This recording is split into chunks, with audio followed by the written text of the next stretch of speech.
women, cause when I'm in your city, I'ma take one home just to baby me. Then I'ma make the paparazzi make plays for me, just to have the whole world so amazed at me. Yo, what's good? So I'm gonna go ahead and talk about the talent show disaster. If you know me, or if you knew me, anything that I've done in my life, I had a pretty big talent show, open mic, and performance showing. So with that being said, a lot of people really attended my shows because they knew I was creative, and others attended them because they knew something was going to happen.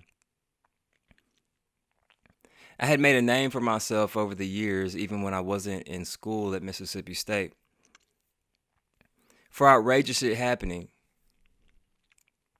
So I won't go into those stories right now, but into this particular one, I was pretty seasoned. I was pretty seasoned in the game.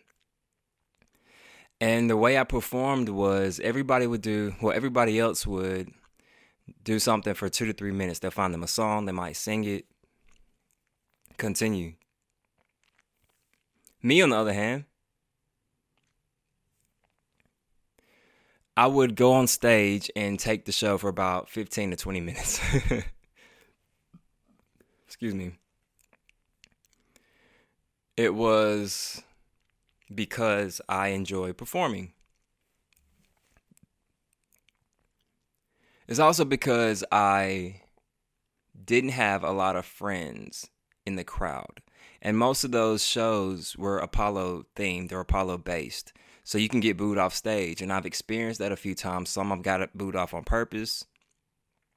But yeah, the ones I got booed off on purpose. We won't talk about that right now, but it is on YouTube.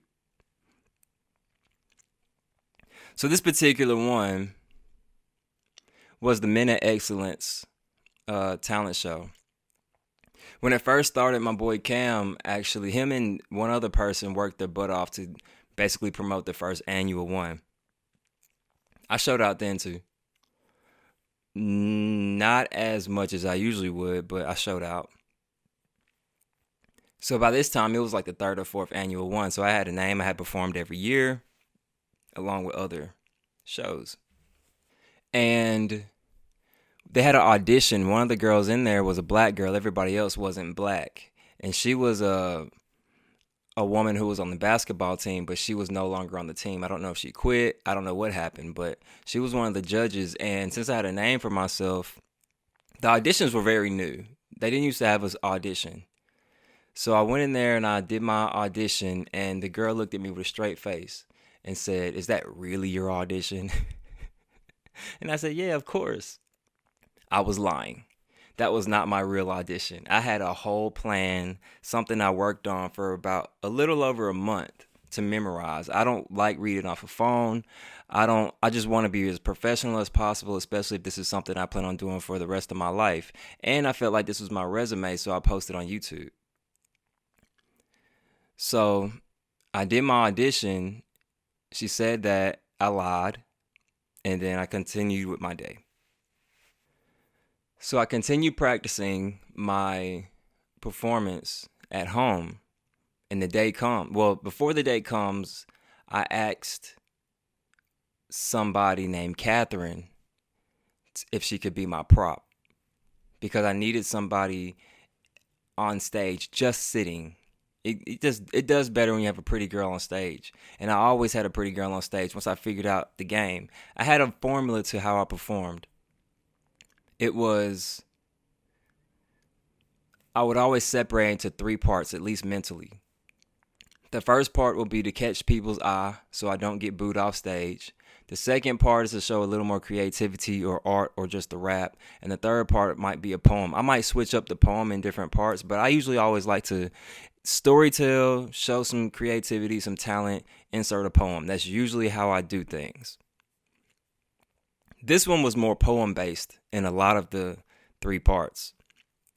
So it was more so based on storytelling, but it was still separated, at least to me mentally, so it can help me remember. The day comes about a month later, and I'm at work, and I had asked the people in charge of the show if I could go last. They said yes. I said I'll be at work, so I'll be late. I lied. I was at work. Sorry. I was going to be at work, but I was going to be on time for sure. And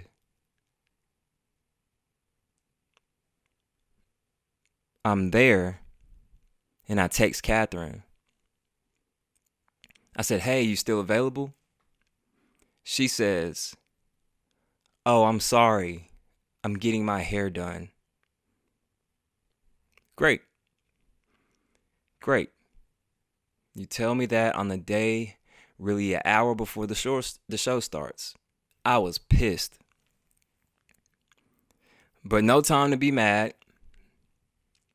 Gotta find a replacement. And I end up going to the show. I'm late on purpose. And there's a girl in front of me. I don't remember her name. It might have started with an X or something. I can't remember. Or no, a C. It might have been like Chastity or it's just something. And I asked her, I said, it was brutal. The whole show was brutal. People were getting booed. This is not even a performance or setting where people would boo you off. This wasn't an Apollo themed show. People were just being assholes in the crowd. I saw one dude get booed off. He said, fuck y'all, I'm gay anyway, and threw the mic and walks off stage. I saw one of my homegirls get booed off because one of her voice cracked a little bit. She said, fuck y'all as well. She don't remember it to this day, but I remember that shit.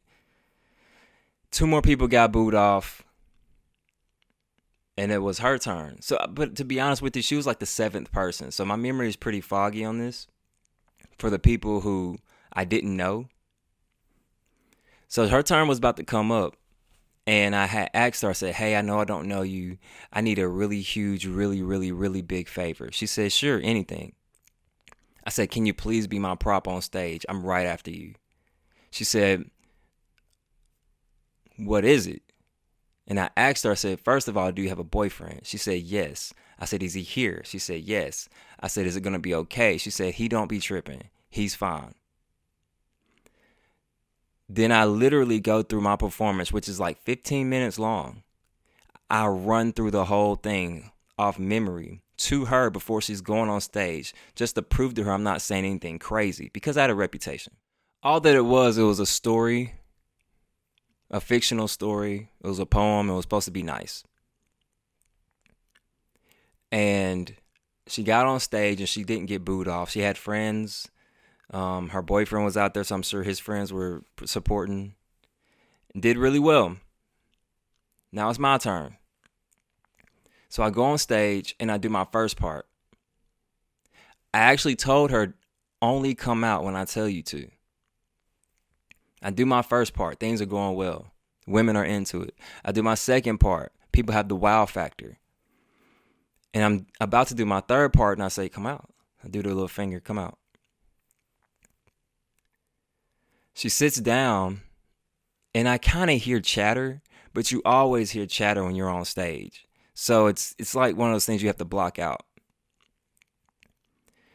The chatter got a little bit louder, but once again, I'm blocking it out. I'm going through my poem. When I'm about a third through my poem, well, I'm a third through the third part, so I knock out these 2. So it's the last part. When I'm a third through this one, I see somebody walking up stage on the side.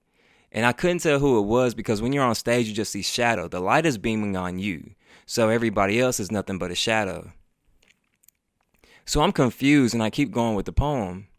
But I grabbed the mic stand just in case I have to fight somebody. I didn't want to fight because I think at the time I wasn't in school. And I was trying to get back in school so I could graduate. So it was no time to act like a nigga. But when I'm going, and I'm about halfway through with the third part, he's still walking up. He's on stage at this point, not next to me. He's probably about 100 feet away. Maybe not 100 feet. Maybe about 60 feet away. Pretty much the other side of the stage during my performance. I don't know who this is. And I look at her and I move my lips like, who is that? She says, my boyfriend. This is during the performance. And I tell myself, what the fuck? So I'm trying to be professional and keep going with the show. I'm 2/3 through my third part, and she looks at me and shakes her head like this and walks off during my performance. Yo, I couldn't tell y'all how mad I was at that point. I was so mad because I had worked on that for a month, over a month, really about 5 weeks. It is so hard to remember a 15 to 20 minute performance. It is difficult. So I continue and I finish it.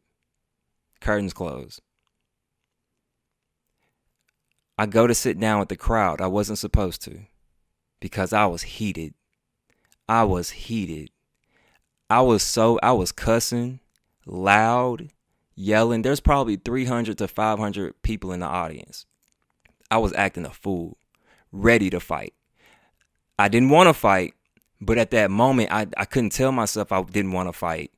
All I saw was I was this close to seeing red. So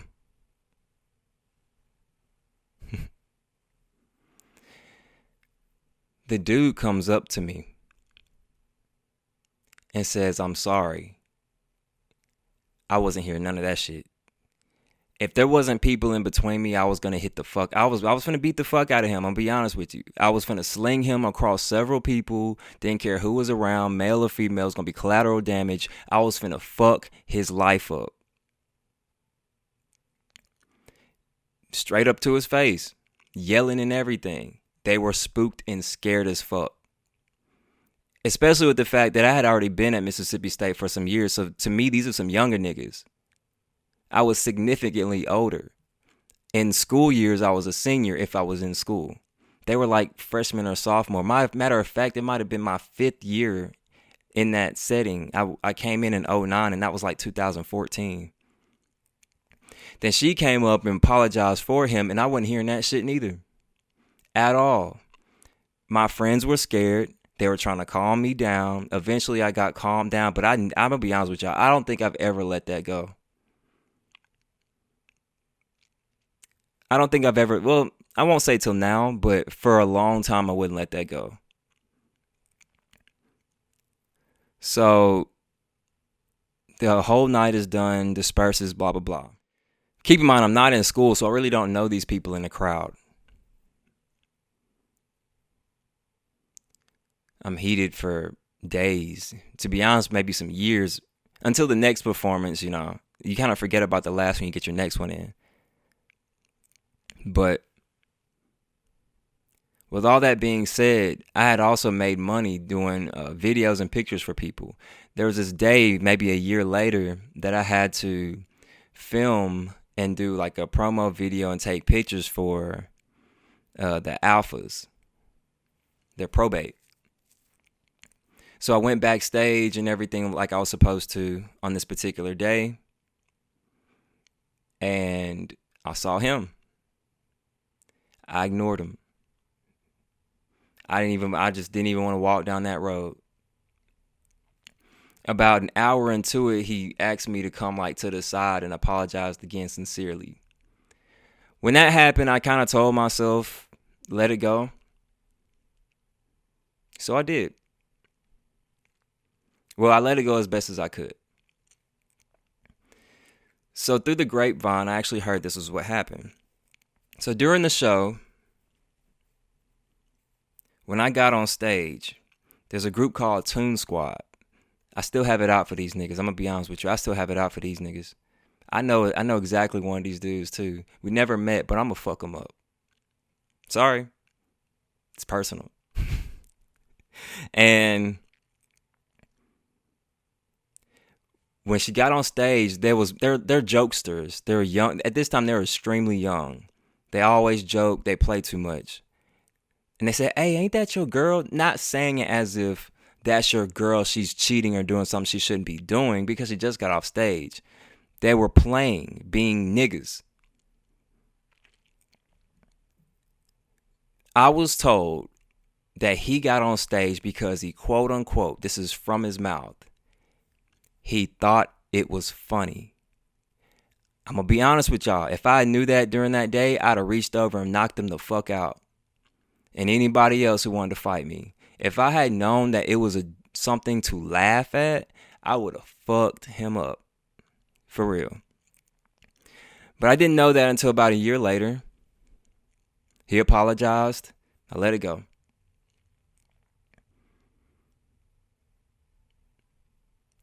The interesting part that makes me smile is this. What makes me smile is that I never understood, or maybe I wasn't supposed to understand, how much that situation made the performance better. Picture this.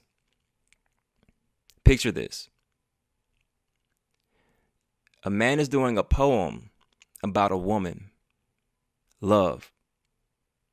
And throughout the poem, it's about cheating. So it kind of comes, it's real life. And the purpose behind it was because I've got cheated on several times in my life. But it was a fictional story.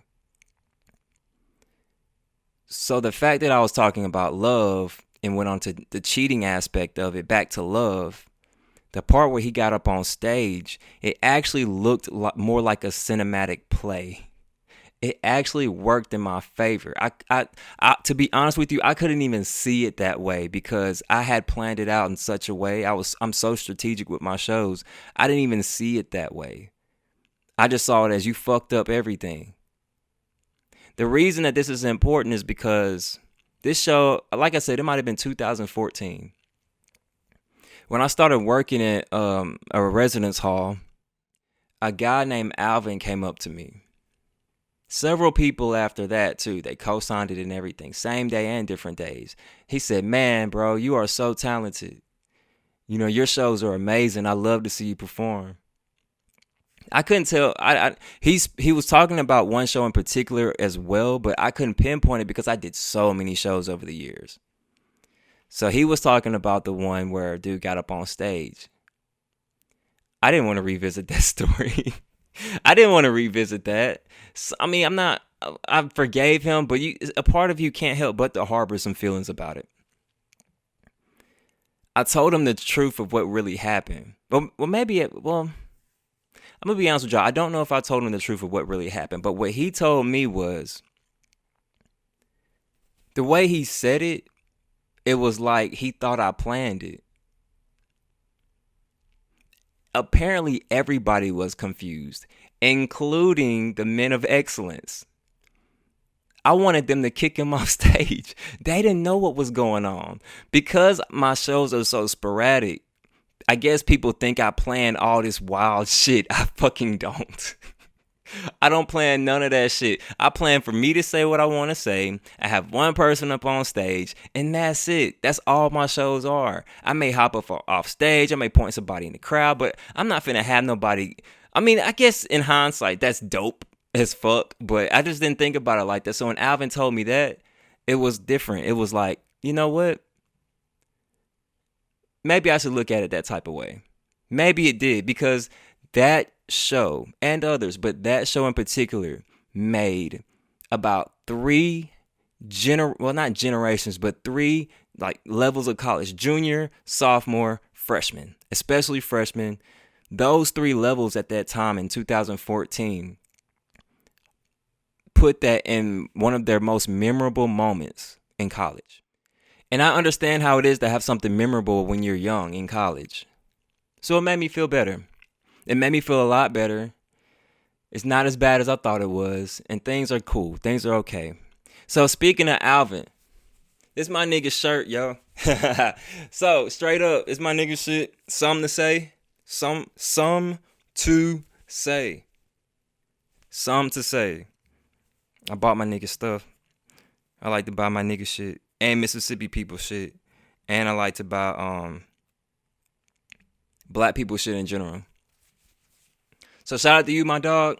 That's my story time. That's my story. I hope y'all enjoyed it. Hope y'all have a great day. Deuces. You so dope.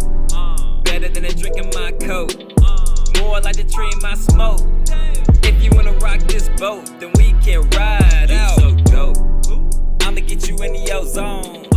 Then we can be alone. Go ahead and kill your phone so we can ride out. You so dope. What?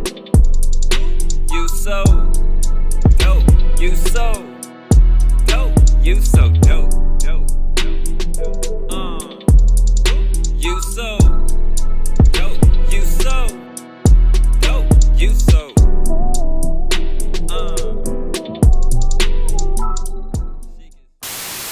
Y'all make sure y'all like, y'all comment, y'all subscribe, cause some funny, some fire stuff is on the way.